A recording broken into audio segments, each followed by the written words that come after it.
जी अस्सलाम वालेकुम। मदीना अल मुनव्वरा से एक पाकिस्तानी गिरफ्तार होता है। मैं आपको एक शॉर्ट सी बात बताऊं जो मैंने अपनी आंखों से देखी। यकीनन आपको मजा आएगा सुन के। मैं तबूक में हम काम कर रहे थे। एक सऊदी लड़का गाड़ी में एक बाजार में 2 से 3 दफा आता है और जाता है। रमजान था, रात की ड्यूटी चल रही थी, हम उसी बाजार में काम कर रहे थे। सऊदी बाहर खड़ा हुआ था। जब वो दूसरी दफा आया ना तो उसने सऊदी को देखा है, सलाम किया, चला गया।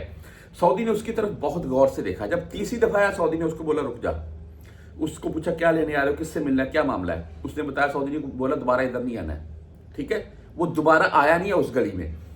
बात करने का, आपको बताने का मकसद ये था कि अगर नेक्स्ट टाइम वो आता तो सऊदी उसको गिरबान से पकड़कर खींच लेता, मुझे पता है। और जितने भी वहां पर मौजूद थे साथ में दूसरे सऊदी, वो सभी उसका साथ देते कि हाँ ये क्यों आ रहा है बार बार, ये किसके पीछे आ रहा है, क्या मामला है।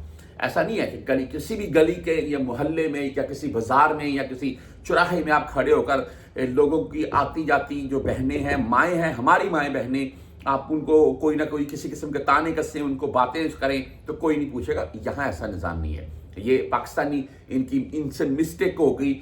और मिस्टेक मैं बोलता हूँ यहाँ पर यार, हमारी बेसिकली फैमिलीज पाकिस्तान में है, बंदे को होता है, ये कुदरती अमल है, लेकिन एक कंट्रोल एक चीज़ है, यहाँ छुट्टी चले जाए। बहरहाल इनसे मिस्टेक ये हुई है कि इन्होंने यहाँ मदीना अल मुनव्वरा में यार सऊदी खवातीन, सऊदी लड़कियों को छेड़ा है।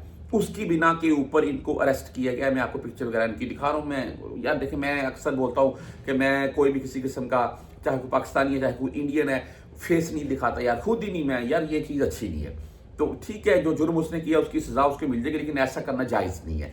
तो बहरहाल ये सऊदी लड़कियों को हरासा करते हुए मदीना अल मुनव्वरा में एक पाकिस्तानी गिरफ्तार हुआ है। तो खुदारा मेरी अपील है आपसे कि यहाँ पर हम अपनी फैमिलीज के लिए रिज़्क कमाने आए हैं। रिज़्क कमाएं, टाइम से छुट्टी जाए। अगर कोई ऐसा मामला है तो फैमिली को यहाँ उम्रे पर बुला ले, वो बेस्ट है।